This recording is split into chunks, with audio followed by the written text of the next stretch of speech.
텐데요. 찾으실 말씀은 우리 마태복음 13장 31절부터 33절까지 말씀 되겠습니다. 마태복음 13장 31절부터 33절까지 말씀 우리 다 같이 한 목소리로 봉독해 올리겠습니다. 시작. 또 비유를 들어 이르시되 천국은 마치 사람이 자기 밭에 갖다 심은 겨자씨 한 알 같으니 있는 모든 씨보다 작은 것이로되 자란 후에는 풀보다 커서 나무가 되매 공중의 새들이 와서 그 가지에 깃들이느니라. 또 비유로 말씀하시되 천국은 마치 여자가 가루 소말 속에 갖다 넣어 전부 부풀게 한 누룩과 같으니라. 아멘. 오늘 말씀의 제목 다 같이 한번 읽어볼까요? 시작.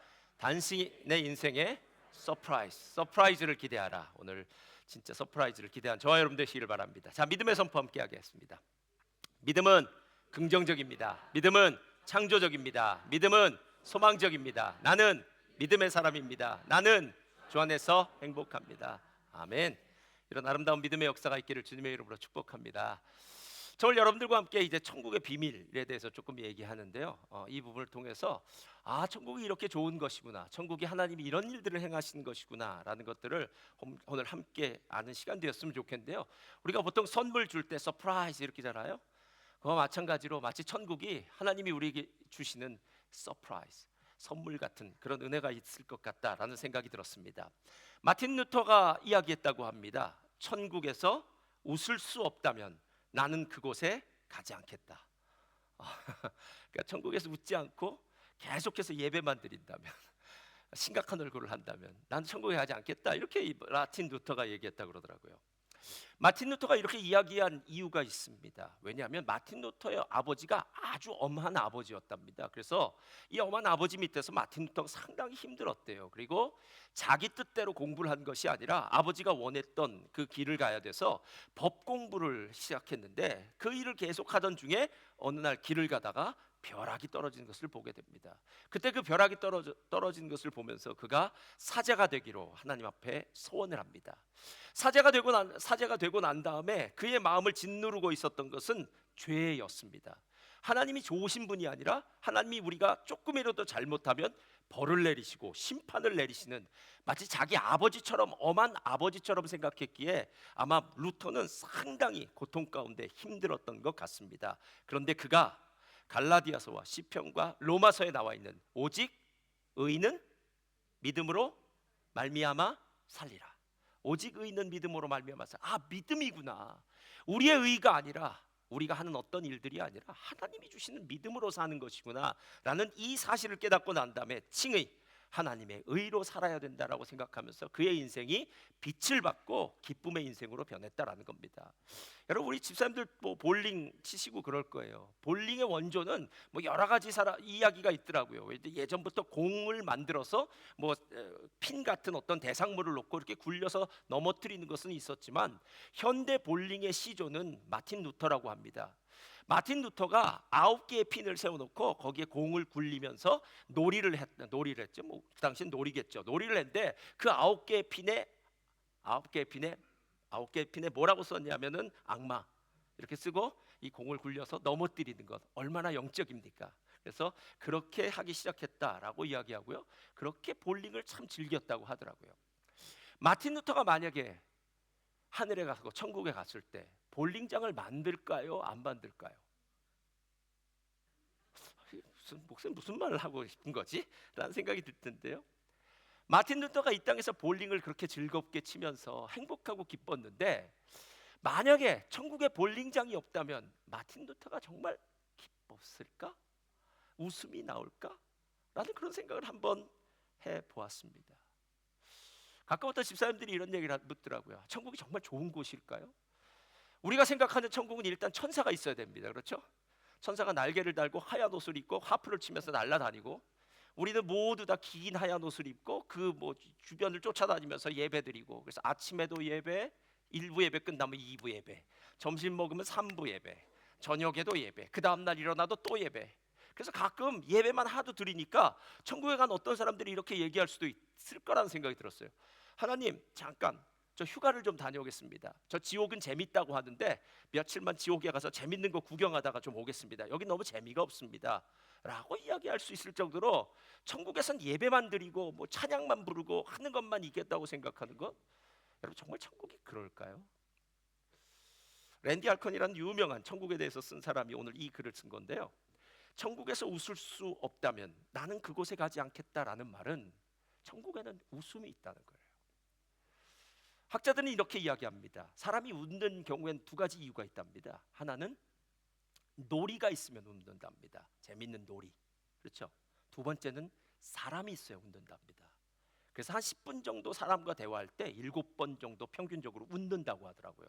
혼자 웃는 사람 미친놈이고요, 같이 대화를 하다가 웃고 즐겁게 놀이를 하다가 웃고, 그렇다면 천국에도 이런 것들이 있지 않을까? 라는 생각을 감히 해보았습니다. 오늘 제목이 무엇입니까? 당신의 인생에 서프라이즈를 기대하라. 만약에 천국에 서프라이즈가 없다면, 천국에서 웃음이 없다면, 천국이 진짜 즐겁지 않다면, 아니 목사님 제가 주일 예배도 겨우 나왔는데, 이 겨우 나온 예배를 매일 천국에서 드린다면 천국이 이제 뭐 행복한 곳이 되겠습니까? 어쩌면 우리에게는 뭐 고문 같은 토처가 되지 않습니까? 매일 말씀 듣고 매일 찬양하고. 아닙니다. 천국은 우리가 생각하는 것과는 달리 하나님이 우리와 함께 계시면서 정말 놀라운 일들, 놀라운 서프라이즈를 베푸는 곳이다라는 겁니다. 그리고 나서 오늘 이 비유가 바로 천국에 대한 비유라는 거예요. 오늘 비유의 두 가지는 짧고 여러분이 다 압니다. 뭐라고 이야기하냐면요, 어떤 사람이 밭에 겨자씨를 심었답니다. 자기 밭에. 그랬더니 이 겨자씨는 아주 작은데 자라났더니 나무가 되어서 새들이 깃들었다라고 성경이 이야기해요. 예전에 어느 분이 이스라엘을 다녀오면서 저한테 선물이라고 뭐 수첩 같은 종이 한 장 이렇게 붙여서 주더라고요. 그래서 뭔가 봤더니 거기에 스카치 테이프 밑에 붙었는데 겨자씨 하나가 붙었더라고요. 제가 며칠 전에 뭐 집에 이렇게 텃밭에 뭐 씨를 좀 뿌렸습니다. 그때 상추도 뿌렸어요. 야, 상추 씨 정말 작더라고요. 할렐루야. 아시나요? 상추 씨 정말. 들깨는 그래도 하나씩 이렇게 하나를 되는데 상추 씨는 이렇게 작아요. 근데 마치 오늘 겨자씨는 상추 씨처럼 아주 작은 깃털이 있더라고요. 이렇게 있어서 야, 참 작다라고 생각했는데 그렇게 커진다라는 이야기고요. 두 번째는 어떤 여자가 가루 소말에다가 누룩을 넣었더니 우리가 잘 알듯이 누룩이 밀가루가 부풀어졌더라라는 이야기입니다. 여러분 실제로 이런 얘기를 우리가 성경으로 읽으면요 별 감흥이 없습니다. 왜냐하면 우리 중에 농사를 짓는 사람이 없습니다. 그냥 텃밭이다 조금 가꾸지, 그것도 뭐 잘 될 땐 잘 되고 안 돼도 상관없는 거고요.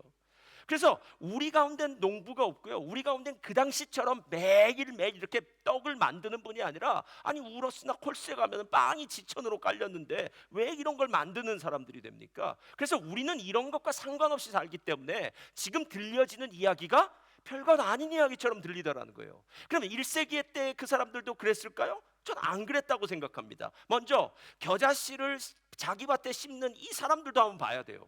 오늘 성경을 보니까 천국은 마치 사람이 자기 밭에 갖다 심은 겨자씨 하나 같으니 이는 모든 씨보다 작은 것이로되 자란 후에는 풀보다 커서 나무가 되매 공중의 새들이 와서 그 가지에 깃들이느니라. 여러분 겨자씨 아마 풀이에요. 한번 보여주세요. 겨자씨가 이렇습니다. 우리 유채꽃 같아요. 이 겨자씨입니다. 나무가 아닙니다. 겨자씨는 1년생 야생식물입니다. 그런데 1년생 야생식물인 이 겨자는 향신료로 쓰이는 것이기도 하고요, 생명력이 강해서 어떤 농부도 이 겨자씨를 자기 밭에 뿌리는 사람은 없습니다. 그러니까 바깥에서 야생에서 다 잘 자라는 풀이라는 거예요. 근데 오늘 이 농부는, 이 사람은 참 특이한 게 자기 밭에다가 겨자씨 하나를 심었다는 거예요. 이상하지 않습니까 여러분? 자기 밭에 심었다는 것은 이건 그냥 아무데나 자라는 보잘것없는, 겨자씨는 너무나 작고 보잘것없어서 누가도 신경 쓰지 않는 이런 존재인데 이걸 자기 밭에 심으니까 얘기가 틀려요. 그리고 나니까 자기 밭에서 자란 이 겨자풀이죠, 겨자풀이 아니라 오늘 뭐라고 이야기하냐면 풀보다 커서 나무가 되매 공중의 새들이 와서 그 가지에 깃들였다라고 이렇게 얘기해요. 이런 좀 이상하지 않습니까? 예. 이 농부가 지금 이야기를 들으면서요, 뭐야 이거? 예. 이런 일이 벌어질 수 없는데. 예.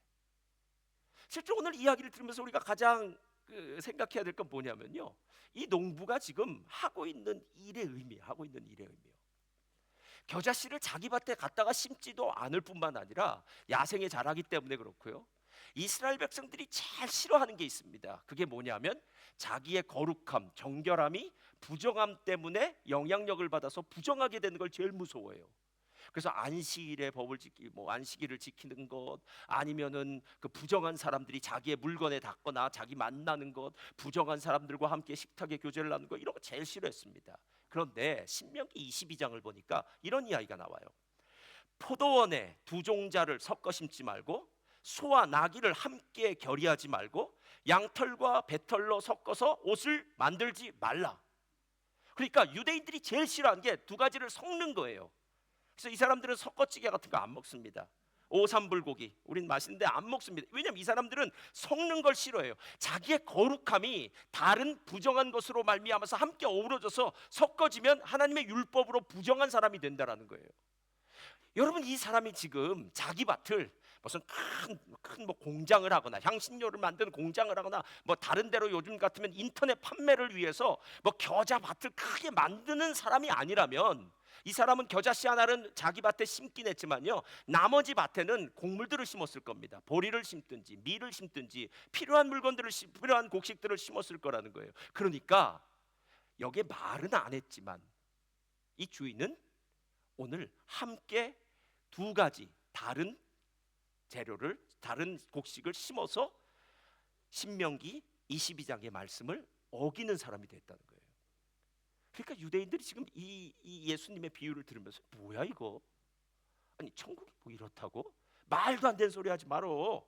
천국은 좋은 곳이고 천국은 거룩한 것이고 이런 곳인데 천국이 이렇게 아무거나 여러 가지를 재배하고 뭐 이런다고? 야, 이 농부는 부정한 사람이 분명해 라고 이야기하면서 농부에 대해서 손가락질할지 몰라요. 그 다음에 누룩에 가루를 넣는 여자를 보면 더합니다. 천국의 비유라고 얘기했는데요, 이 비유로 말씀하시되 천국은 마치 여자가 가루 서말 속에 갖다 넣어 전부 부풀게 한 누룩과도 같다라는 말은요, 단어에서부터 걸립니다. 천국이라는 단어와 여자라는 단어는 맞지 않습니다. 우리 여자분들 죄송합니다. 그 당시엔 여자를 사람 수에 안 쳤습니다. 그래서 오병이의 기적을 일으켰을 때 남자만 5,000명이요. 그리고 출애굽할 때의 장정만 60만이요. 이렇게 계산법이 있었다고요. 그러니까 여자나 아이나 이런 사람들은 숫자에 치지 않고 그냥 옆에 함께 있는 사람들로 이야기했는데, 아니 천국을 얘기하면서 여자가 여기 왜 등장을 합니까?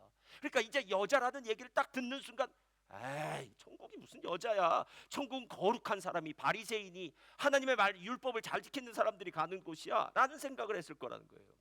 게다가 누룩이라는 얘기가 나오면요 더 기겁을 합니다. 여러분, 6월절 때 이스라엘 백성들이 어린 양의 고기를 구워서 먹기도 하고요, 쓴 나물도 먹기도 하고요, 그 다음에 하나를 더 먹는 게 있습니다. 무교병. 무교병은 무슨 빵입니까? 누룩을 넣지 않은 빵.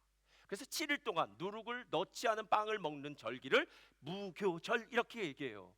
그러니까 누룩은 부정하게 만드는 거예요. 누룩은 죄의 상징입니다. 누룩은 거룩하지 않아요. 근데 천국이 여자라고? 거룩하지 않은 누룩이라고? 말도 안 돼. 야, 천국이 무슨 그런 게 될까?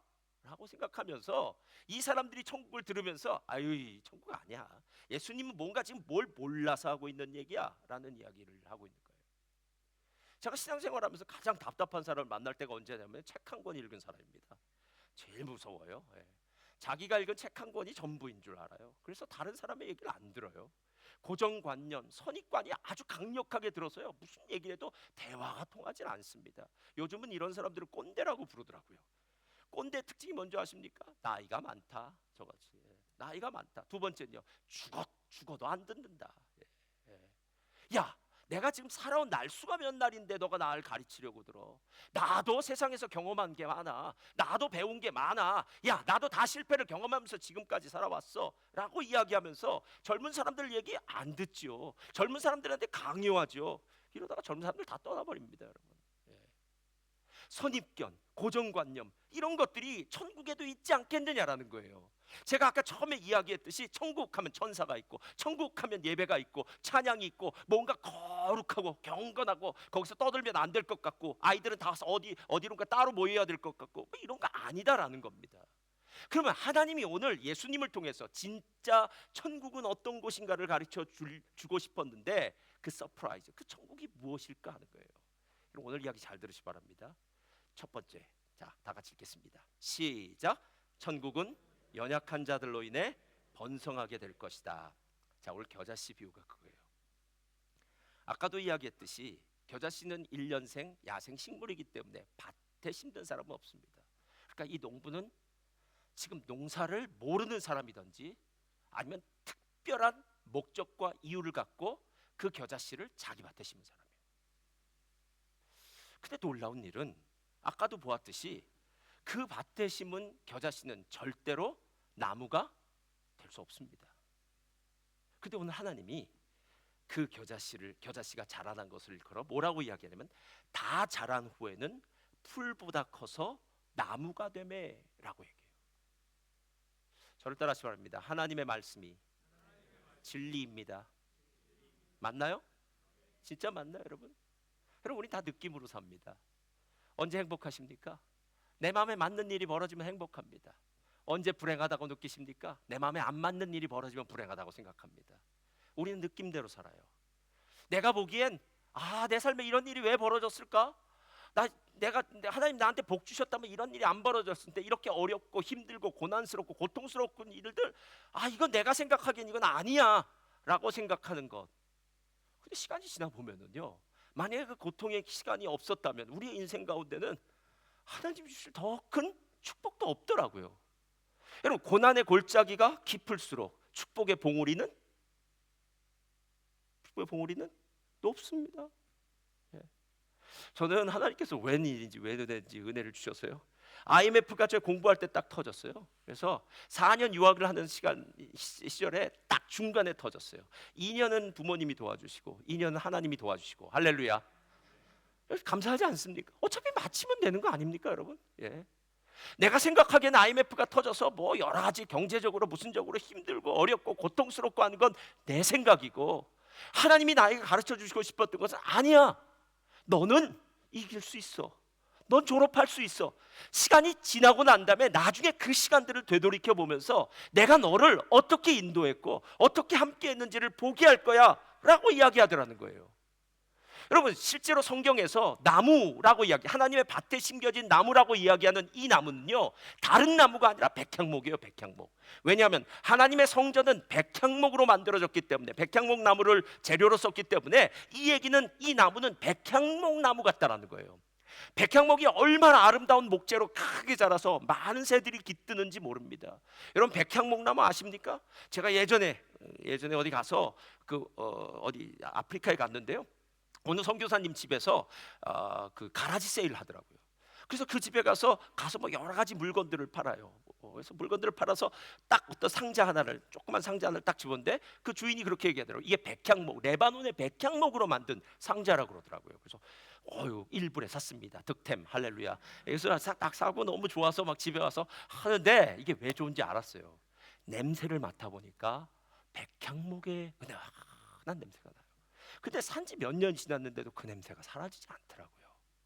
여러분, 하나님의 성전이 백향목으로 만들어졌다면 그 성전에 들어갔을 때 백향목의 은은한 냄새가 나는, 향기가 나는 정말 놀라운 것이 아닐까라는 생각이 들었어요. 여러분, 잘 들으세요. 하나님의 밭에 심긴 겨자풀은, 우리는 겨자풀이라고 얘기했는데 하나님 뭐라고 얘기하신다고요? 나무다. 여러분, 신앙생활에서 제일 힘든 게 뭔지 아십니까?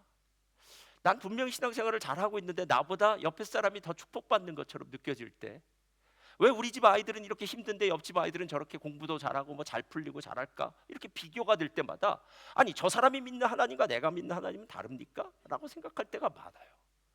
우리는 언제나 비교하면서 무언가 열등감을 느끼기도 하고, 비교의식 속에서 우리의 마음이 힘들어요. 여러분, 신앙생활도 혼자 하면 편합니다.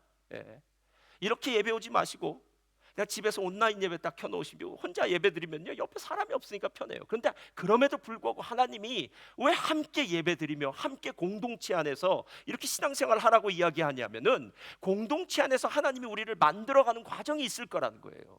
저를 따라 하시랍니다. 하나님 안에서 우리는 복 있는 자입니다. 믿으시나요? 진짜 복 있는 자입니다. 여러분, 우리가 우리 자신을 일컬어 겨자씨라고 말하는 건 그거는 사실이에요. 실제로는요. 다른 사람이 보기에도 우리는 겨자씨 같은 하찮은 존재일 수 있습니다.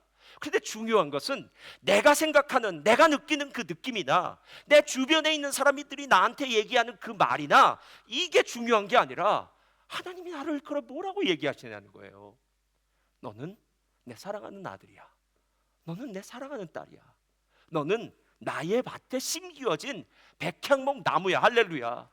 여러분, 겨자씨를 변화시켜서 백향목 나무를 만들 수 있는 분은 하나님 아니십니까? 아니, 천지를 창조하시고 없는 것을 있게 하시고 온 우주를 하나님의 뜻대로 만드신 하나님께서 무슨 일은 못하시겠습니까? 정말 사람들은 개천에서 용이 났다고 하지만 우리 같은 경우는요, 하나님의 손에 붙들리기만 하면 내 인생의 시작이 어떠했는지, 내 인생의 과정이 얼마나 힘들고 어려웠는지, 내 인생이 얼마나 비참했는지, 내가 얼마나 교육을 못 받았는지, 내 인생이 지질도 복도 없어서 나는 세상 가운데서 이리저리 떠돌아 다녔던지 아무 의미가 없습니다. 그리스도 예수 안에 있으면 새로운 피조물입니다. 할렐루야. 그럼 지금 이 얘기하고 있는 거예요. 이 얘기요. 그 당시에는 여자들, 아이들, 과부, 고아, 가난한 자, 병든 자, 세리, 장녀, 이 사람들은 다 하찮은 사람들이었어요. 근데 잘 보십시오. 성경을 보면은요, 이렇게 하찮고 별 볼 일 없는 사람들이 언제나 예수님 옆에 있었습니다. 어부 출신이었던 예수님의 제자들, 세리였던 삭개오, 마태 같은 사람들이 있었고요. 장녀들 같은 사람들도 예수님 옆에서 눈물로 예수님의 발을 닦기도 했고요. 고아와 과부, 예수님의 비유 가운데 이 사람들에 대한 이야기가 얼마나 많았는지 모릅니다. 심지어 나인성 과부의 아들은 죽었는데 살리시는 일도 예수님이 행하셨다라는 겁니다. 여러분, 어디에 심겼느냐가 중요해요. 겨자씨가 중요한 게 아니라, 겨자씨는 별 볼 일 없는 건 언제나 똑같아요. 저나 여러분, 이 안이나 이 밖이나 다 똑같아요. 그런데 우리가 하나님의 밭에 있다면, 하나님 안에 있다면 우리 나무가 된다. 나무가 돼 어떤 일이 벌어진지 알아? 많은 새들이 깃들 거야 라는 거예요. 아마 우리 도서관도 이 책 들어갈 텐데, 양아지 선교사 이야기입니다.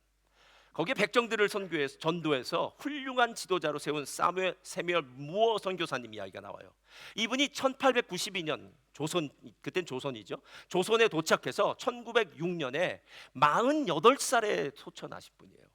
딱 14년을 사역하고 돌아가셨어요. 그리고 양화진 지금 선교사 묘역에 이분의 묘비가 있고요. 묘비도 보여주세요. 묘비가 이렇게 있고요. 그 묘비가 6.25 때 총탄에 맞았다 그러더라고요. 그래서 다시 좀 보수시킨 묘비가 있어요. 이분이 서울에 도착하자마자 미국 북장로 교회 목사님이신데요, 도착하자마자 한국말을 배우기 위해서 외국 선교사들 안 만났답니다. 그리고 한국말을 열심히 배웠대요. 그리고 자기 집에서 일하는 여자지요. 그때는 일 도와주는 그 요즘 도우미 아줌마라고 하는데, 그런 사람들, 가사 도우미를 전도해요. 그리고 나서 조금 있다가 한국말이 능통해지자 길에 나가서 20명, 30명씩 전도를 해서 교제하면서 이분이 교회를 세워요. 곤당골 교회. 나중엔 승동교회가 돼요. 곤당골 교회를 세워요. 예. 그런데 그 당시에 조선에는 4가지 부류의 사람이 있었습니다. 마치 인도처럼요. 양반이 있었냐면 중인이 있었고, 평민, 그 다음에 천민이 있었어요.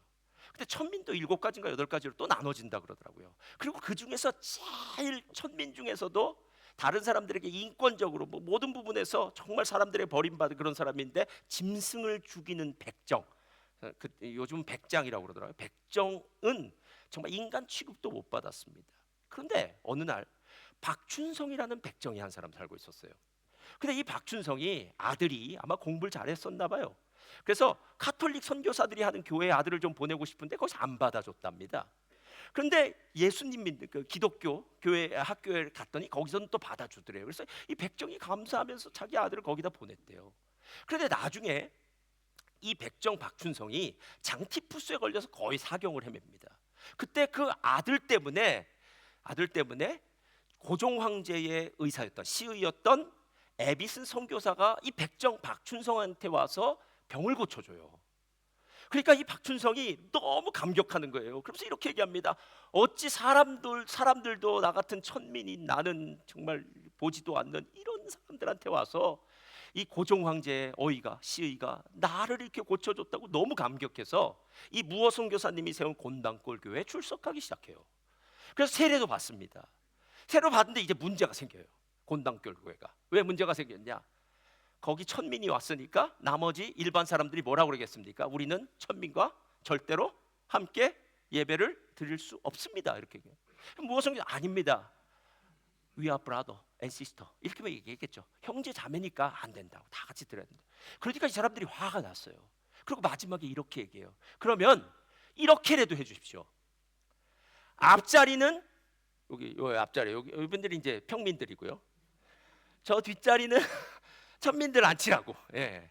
그것까지는 우리가 용납하겠습니다. 그랬더니 이 무어성 기사는 그것도 안 된다고 얘기해요. 그리스도 예수 안에서 하나 되는 형제자매가 어떻게 자리를 나눌 수 있겠느냐는 거예요.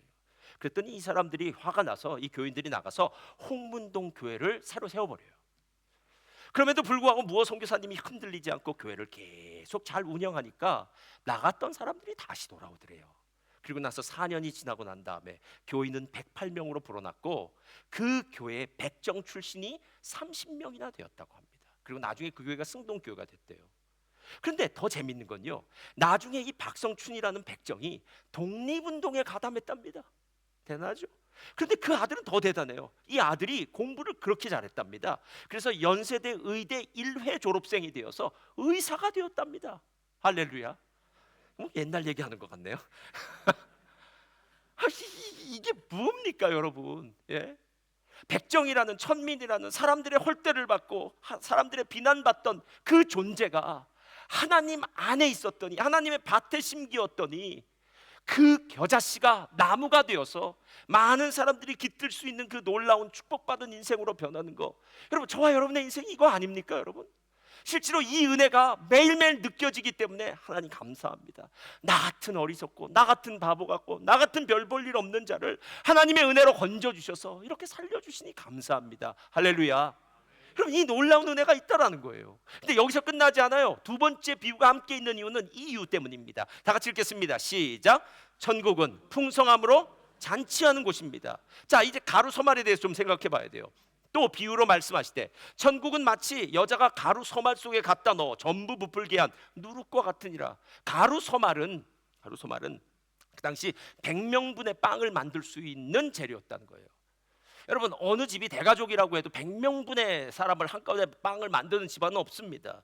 적어도 100명분의 사람을 위해서 빵을 만든다는 것은 지금 이 상황은 그냥 밥에서 저녁 먹는 시간이 아니라 한 끼를 먹는 시간이 아니라 잔치를 베풀 때라는 거예요. 근데 더 놀라운 사실은 이 100명분의 가루에다 뭘 집어넣는다고요? 누룩을. 그러면 300명분으로 변한대요. 근데 이게 우리한테는 아무 감흥이 없습니다. 왜냐하면 제가 아는 분이 한의사예요. 근데 이분이 저한테 얘기를 하는 걸 들으면서 참 세월 많이 변했다 이렇게 생각했어요. 어느 날 저한테 그러더라고요. 목사님 요즘 저는 보약으로는 전혀 돈이 남지 않고 다이어트 약 팔아서 생계 유지하고 있습니다. 그러니까 요즘 한의사가 다이어트 약을 팔고 있대, 보약이 아니라. 여러분 어떻습니까? 예. 먹는 거요? 많이 먹어서 문제지 우리 교회에 적게 먹어서 문제인 사람 한 사람도 없습니다. 예. 근데 그 당시는 틀려요. 그 당시는 먹는 것, 이 생존의 문제는요 직결되어 있어요. 그 중에 수많은 부류의 사람들이죠. 거의 많은 퍼센테이지의 사람은 내일 무엇을 먹을지 걱정해야 되는 사람들이에요. 하루 벌어서 하루 먹어야 되는 사람. 그 당시엔 냉장고도 없었잖아요. 그러니까 얼마나 힘들게 살았는지 몰라요. 저희 아버지가 제가 어렸을 때 꼭 했던 얘기가 있어요. 저희 아버지가 형님이 6.25 때 전사하시고 어머니와 그리고 형제 5이죠. 동생들 5과 함께 이제 청년 가장이 되어서 일을 하면서 이제 월급을 받아 사는데 저희 아버지가 꼭 이런 말을 했어요. 야, 쌀이랑 연탄만 있으면 돼. 쌀이 있으면 먹으면 죽지 않고 연탄이 있으면 연기 나면 죽지 않아.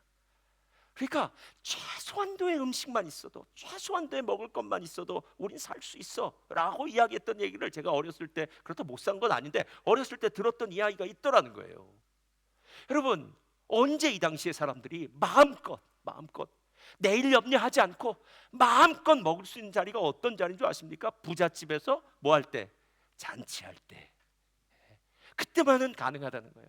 그 당시의 잔치는 모두 동네 잔치였으니까 부잣집에서 잔치할 때는요 모든 사람이 다 모였겠죠. 그리고 그 잔치에 모인 사람들은요 내일 걱정할 필요 없습니다. 잔치가 짧게는 3일, 길게는 7일, 어떤 날은 더 길게도 가고요. 에스더서를 보면은 몇 달 동안 잔치가 갈 수도 있습니다. 부자의 부에 따라서 잔치의 시간은 고무줄처럼 늘어날 수도 있어요. 근데 중요한 것은 뭐냐 하면 부잣집에서 잔치할 때는 우리가 마음껏 먹을 수 있어.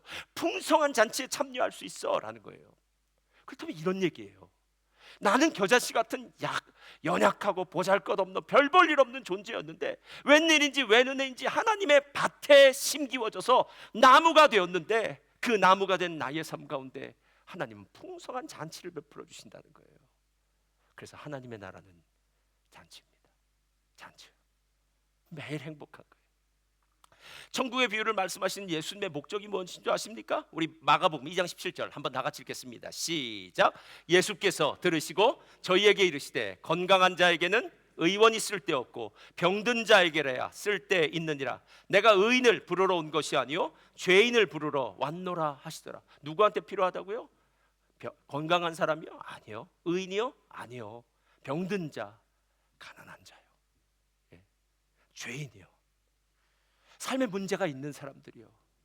왜 내 인생은 이렇게 살아야 될까? 왜 나는 이렇게 힘들고 어려울까? 내 삶에 왜 이럴까? 왜 나는 이렇게 별 볼 일 없을까? 우리는 가끔 비교하잖아요. 왜 저 사람보다 내 인생은 이렇게 힘들까? 어려울까? 여러분, 그런 비교하는 그 모든 것들이 하나님 앞에서는 오늘 아무것도 아니라는 거예요. 하나님이 오늘 예수님을 누굴 위해서 보내셨다고요? 병든 자. 누굴 위해서 보내셨다고요? 죄인들을 위해서 보내셨답니다. 그러니까 천국은 소수의 특별하고 거룩하고 레벨 있는 사람들이 가는 곳이 아니라 천국은 별 볼 일 없는 사람들에게도 그 문호가, 그 대문이 활짝 열려져서 하나님, 나 같은 사람도 천국에 갈 수 있어요? 나 같은 사람도 하나님의 이런 큰 은혜를 받을 수 있어요? 라고 생각할 수 있다라는 거예요. 제가 지난주 새벽 예배 나오는데 왜 그런 생각이 들었는지 모르는데 여러분도 아마 그런 얘기 하실지 모르고요. 안 하셔도 상관없습니다. 저는 이렇게 얘기하니까요. 새벽 예배 나오는데 혼자 제가 이렇게 얘기했어요. 하나님한테. 하나님, 저에게 왜 이렇게 잘해주세요? 이렇게 했어요. 무슨 말이냐면 특별한 게 아니라 아침에 일어나서 새벽 예배 가는 게 감사하더라고요. 그날은 살아있는 게 감사하고 건강한 게 감사하고 교회가 평안한 게 감사하고 집에 오면은 집에서 잘해주고 또 그다음에 제가 말을 잘하거든요. 좋아하는데 우리 부교육자들 데리고 맨날 말하니까 감사하고 감사하지 않을 일이 없어요. 그래서 제가 하나님 왜 저에게 이렇게 잘해주세요? 라고 얘기를 했어요. 여러분의 인생도 그거 아닙니까? 하나님 여러분의 인생에 뭘 못하셨습니까? 생각해보면은 하나씩 하나씩 우리가 검사해보면 하나님이 나의 인생에 잘해주신 게 너무 많다는 거예요. 너무 많다는 거예요. 그래서 지금 이 자리에 나와도 이제 점심이 곧 올 테니까 이제 이 예배가 끝나고 점심의 자리 가서 셀이 함께 식사를 나누면 함께 이야기를 나누면서 함께 음식을 나누고 교제를 하면서 기쁨이 우리 안에서 흘러 넘치는 것, 여러분 이게 진짜 그리스도의 삶이 아니겠느냐라는 거예요. 마틴 루터가 말한 천국에 웃음이 있어야 한다는 말 의미심장하게 들으시기 바랍니다. 교회 생활을 하는데 얼굴에 내천자를 그립니다. 아유 힘들어 어려워 나는 교회에서 다니는 게 왜 이렇게 힘들까 어려워. 아닙니다 여러분, 그건 거짓말입니다. 힘들고 어렵더라도 삶에 문제가 있더라도 하나님이 그 겨자씨를 자기 밭에 심었다면 자라게 하실 겁니다. 하나님이 자라게 하신 그 겨자씨, 그 나무가 된 겨자씨에게 하나님께서 큰 잔치를 베풀어 주시고 그 자리만큼은 세상에서 있었던 모든 것을 잊어버리고 하나님을 찬양하고 하나님을 경배하고 기쁨의 예배를 드릴 수 있다라는 거예요. 저를 따르시 바랍니다. 주 안에 있음이 복입니다. 믿으시나요? 그럼 주 안에 있음이 복입니다. 문제가 있고 없고의 문제가 아니에요. 문제는 다 있어요 여러분. 근데 그 문제가 없는 게 복이 아니라 문제를 들고 주 안에 있을 때 주님이 나를 만들어 가실 뿐만 아니라 때가 되면 하나님이 없애주시는지 아니면 평생을 지고 가라고 얘기하신다면 다 하나님이 이유가 있으시니까 뜻이 있으시니까 나에게 그런 일을 베푸셨겠죠. 시간이 지나고 난 다음에 내 인생의 여정을 반추해 보면 그때 어려웠던 일 하나님의 은혜였어. 그때 어려운 일이 있었기 때문에 내가 지금 이렇게 성장한 거야. 그때 내가 어려울 때 기도를 참 많이 했는데 그때 하나님의 큰 도움을 받았어. 할렐루야. 여러분, 이게 오늘 주님이 말하고 싶어 하는 거예요. 오늘 한 선교사 부부의 이야기로 마치겠습니다. 한없이 바쁜 일정과 안정되지 못한 생활 탓에 자녀들이 제대로 된 학교 교육을 받는 것도 쉽지 않았던 한 선교사 부부가 있었습니다. 그런데 그런 와중에 그 자녀들은 반듯하게 잘 자라주었어요. 그래서 후배 선교사님들이 그 선교사님에게 이렇게 물어봤어요. 아마 사모님에게 물어본 것 같아요. 사모님, 그렇게 고단하게 사역지를 옮겨 다니시고 자녀들 교육도 잘 못 시키셨는데 어떻게 자제분들은 그렇게 훌륭하게 되었습니까? 라고 물어봤어요. 물어볼만 하잖아요, 여러분. 그랬더니 그 사모님 이렇게 얘기했답니다. 아, 맞습니다. 저는 뭐 제가 한 일은 없습니다. 저는 아이들에게는 정말 부끄러운 사람입니다. 아무것도 못 해줬어요. 그런데 한 가지는 항상 가르쳐 주었습니다. 너희는 하나님을 사랑해야 된다. 너희가 행복하기 위해서는 하나님만 사랑해야 된다. 너희의 사랑을 받으실 분은 하나님 한 분뿐이다. 그러면 하나님의 사랑을 아느냐 모르느냐예요. 그리고 그 하나님의 사랑에 감사하느냐 감사하지 않느냐라는 거예요. 여러분, 잠시만 눈을 감고 하나님을 한번 생각해 보세요. 여러분의 인생 여정 가운데 하나님이 어떻게 여러분을 대하셨는지 여러분 아시죠? 우리 모두에게 다 크고 작은 간증들이 있습니다. 그땐 정말 힘들었어요. 사방 어느 곳에서도 나를 도와줄 사람이 한 명도 없었어요. 근데 신기하죠? 하나님께서 그때 내 삶의 일들을 풀어주셨어요. 누군가를 만나서 해결하게 해주셨어요. 그리고 시간이 지나면서 그 일들을 서서히 이기게 해주셨다는 거예요. 사도행전에 나오는 제자들의 가장 큰 특징은 성령 받고 난 다음에 그들이 변화됐다는 겁니다. 어떻게 변화됐냐면요, 파레시아라는 단어인데요, 담대함을 가지게 됐다는 거예요. 얼마나 담대했냐면 이렇게 얘기합니다. 은과 금은 내게 없거니와 내게 있는 것으로 내게 주노니 곧 나사렛 예수 그리스도의 이름으로 일어나 걸으라. 그럼 앞에 부분이 중요해요. 은과 금은 내게 없습니다. 나는 아직도 경제적으로, 관계적으로, 영적으로 삶의 문제가 커요. 근데 이전에는 없었던 것이 지금은 있는데요, 십자가에 죽으시고 부활하신 나사렛 예수 그리스도의 능력이 있습니다. 그리고 이 예수 이름의 능력으로 내가 명령하는 것 하나님 행하실 겁니다. 하나님 놀라운 일을 행하실 겁니다. 사랑하는 성도님들, 우리가 겨자씨라는 건 바뀌지 않습니다. 그래서 내가 내 눈으로 나를 자꾸 보면, 찬양도 나와주시고요, 내 눈으로 자꾸 보면 겨자씨 같아요. 그래서 자꾸 절망하는 겁니다. 난 겨자씨야. 난 한심해. 난 별 볼 일 없어. 근데 하나님 이렇게 얘기했어요. 너 겨자씨 아니야. 너는 하나님의 성전에 있는 백향목이야. 그러면 하나님의 말씀에 귀를 기울이셔야 돼요. 그리고 하나님이 여러분을 위해서 풍성한 잔치를 베푸신다고 말씀하셨잖아요. 그 잔치를 누리시고 또 갈망하시고 나누시고 그 은혜를 함께 많은 사람들과 공유하시기를 주님의 이름으로